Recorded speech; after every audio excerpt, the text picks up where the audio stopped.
Yan, dito na tayo sa, sa likod, no? Ito yung mga kainan. Pinainan na kainan dito. Dito kami kumain kanina ng mga kasama sa trabaho. Pero, subukan lang natin pakita yung mga kainan. Kaya lang, medyo mahirap yan, no? Ano yung ba yung gadget natin? Medyo, paano-ano pa eh. Medyo, eto, baguhan kasi tayo eh. Bilang aspiring vlogger. Kaya yan, silipin nyo na lang yung mga kainan. Kita naman siguro, di ba? Yan, dami kumakain eh. Saan ka mag-food dito? May 100 ka lang eh.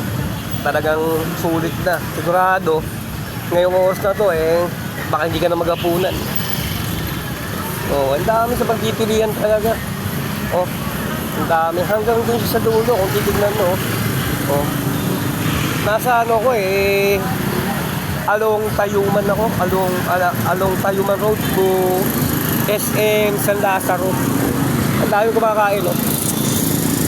Talagang food trip talaga rito. Tatawid ako.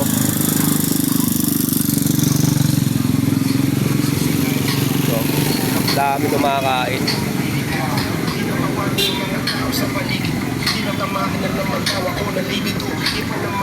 Dami, oh. Oh. Dami talaga kumakain. Nagising pa ako. Loko talaga yung nilagay. Yung may pinsudang ko. Oh. Natisod kaya ako dyan. Loko talaga eh. Hindi napapansin eh. Yan eh, may mais pa rito. Oh. Kaya tignan lang natin yung mga kain na.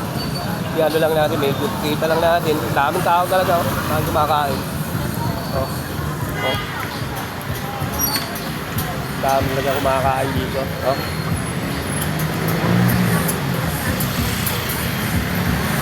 Medyo ano pa kasi tayo eh. Oh, wow. Ganda, dami. Pati mga chicks. Ang gaganda. Mga nagdadaanan. Dami, oh. Dami kumakain. Dami, di ba? Talagang sulit kasi yung pera mo eh. Sulit, 100 lang talaga siguro. Baka may take out ka ba? Grabe. Di ba? Okay eh. Grabe talaga rito. Ito, bali meron pa rito isa. Dinaanan ko.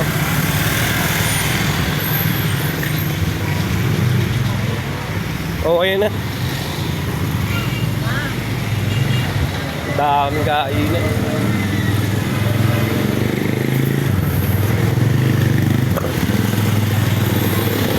Ito sa last, may kainan pa rin. Grabe. Oh, barbecue. Oh. Grabe, di ba? Oh. Okay, di ba? Sulit dito 100. Grabe, busog talaga. Busog talaga, okay.